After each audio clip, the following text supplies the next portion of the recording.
এলাকার ভিতরে এইসব তারারই ব্যবসা, সমাজের কোনো কাজের দিকে তাদের লক্ষ্য নেই। তাদের লক্ষ্য হয়েছে শুধু কার জায়গা আছে, কোন দিকে খাইলা, কোন ধানটা কি, হ্যাঁ, এগুলো তারা ব্যস্ত থাকে। এলাকার ভিতরে রাস্তা হোক, ঘাট হোক বা যে কোনো সমস্যা হোক, এমন নেই।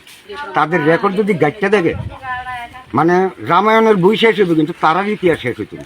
মানে তাদের যে জেনারেশন, এটি যদি এখানে দাঁড়ায় কই, মানে শেষ হইত না। আমরাও দুর্দিনের কর্মী। আমিও একজন মণ্ডল সদস্য ছিলাম দুর্দিনের, শক্তিকেন্দ্রের ইনচার্জও আমি ছিলাম একদিন।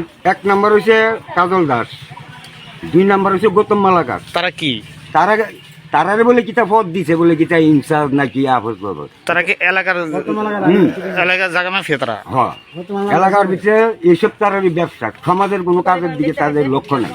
তাদের লক্ষ্য হয়েছে শুধু কার জায়গা আছে, কোন দিকে খাইলা, কোন ধানটা কি, হ্যাঁ, এগুলো তারা ব্যস্ত থাকে। এলাকার ভিতরে রাস্তা হোক, ঘাট হোক বা যে কোনো সমস্যা হোক, এমন নেই।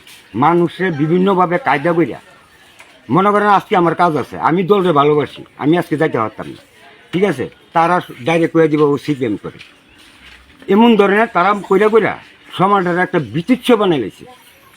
মানে যা এটার তুলনা হয় না। আর এমন সমাজ আমরাও, তাদের রেকর্ড যদি গাইডটা দেখে, মানে রামায়ণের বই শেষ হইবে, কিন্তু তারার ইতিহাস শেষ হইত না। মানে তাদের যে জেনারেশন, এটি যদি এখানে দাঁড়ায় কই, মানে শেষ হইত না। আমরা এলাকাবাসী চাই এসব সমাজদ্রোহীর বিরুদ্ধে যাতে কঠোরভাবে যাতে ব্যবস্থা নেওয়া হয়। আমি মুখ্যমন্ত্রী মানিক সাহার কাছে এবং রাজ্যের সভাপতি, আমাদের যে রাজ্যের সভাপতি, আমরাও দুর্দিনের কর্মী। আমিও একজন মণ্ডল সদস্য ছিলাম দুর্দিনের, শক্তিকেন্দ্রের ইনচার্জও আমি ছিলাম একদিন। এইসব মাফিয়ারার বিরুদ্ধে আমি চলি না দিকা বা তাদের সমর্থন আমি দেই না দিকা, তারা বিভিন্নভাবে আমার এসব অপপ্রচার করতেছে। ওই যে টিকা আমি ওই দিন আগের যে দায়িত্ব আমি 2015 থেকে মনে করেন আমি এখানে নামছি, এই দলের ভিতরে নামছি। আগে আমি কংগ্রেস করতাম। ওখানে আমার ওই এলাকার ভিতরে জায়গা নেই। আমার মনে হয় সমাজের ভিতরে সমাজ বিরোধীরা লগে আমার তো মিলে না বলে তারা একটা চক্রান্ত করিয়া সবসময় আমার মানে এই ফারাক থেকেই বাগাই দিতে চাচ্ছে। আমি তাদের ভয়ে এক সময় বাড়িতে ঘুমাই না, তাদের ভয়ে আমি বাইতে ডরাই, গড়তেও বাড়িতে পারি না। এমন সময় তাদের কাছে এমন কিছু মহিলা আছে, যে কোনো সময় তারা কাপড় ছিঁড়ে আমার নাম দেবে, তারা আগে তৈরি করে রাখে।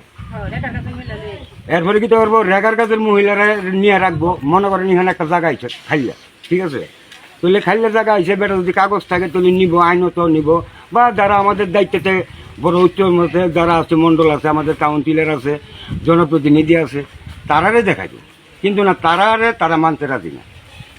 কাটা এই কাজল দাস আছে, গৌতম দাস আছে, দিলীপ মালাকার আছে, সুভাষ কর আছে, শঙ্কর দাস আছে, এদিকের আছে আরাধন, আর একটা আছে সব কিছু। আর এই সব বদমাইশ ইতিহাসের। আমি যদি একটা মানুষের সামনে দাঁড়াই বসেছি, আর যদি তারা গাড়ে, তাহলে তারা জেনারেশন যেন পত্রিকা বেরিয়েছে, তারা জেনারেশন এখন কী করুন কম, আমরা নিরুপায় ভাবে। আমি সুষ্ঠু বিচার তাদের বিরুদ্ধে, যাতে সুষ্ঠু বিচার এবং আমাদের এলাকার শান্তি যাতে আমরা থাকতে পারি, এসব সমাজদ্রোহীরা যাতে আর আমরা জ্বালা যন্ত্রণা না করে একটা ব্যবস্থা নেওয়ার লিগে আমি প্রশাসনের কাছে আবেদন করবো। এবং মুখ্যমন্ত্রী মানুষ আমরা চাই, আমরা এই এলাকাটার ভিতরে যাতে আমরা সুস্থভাবে আমরা থাকতে পারি।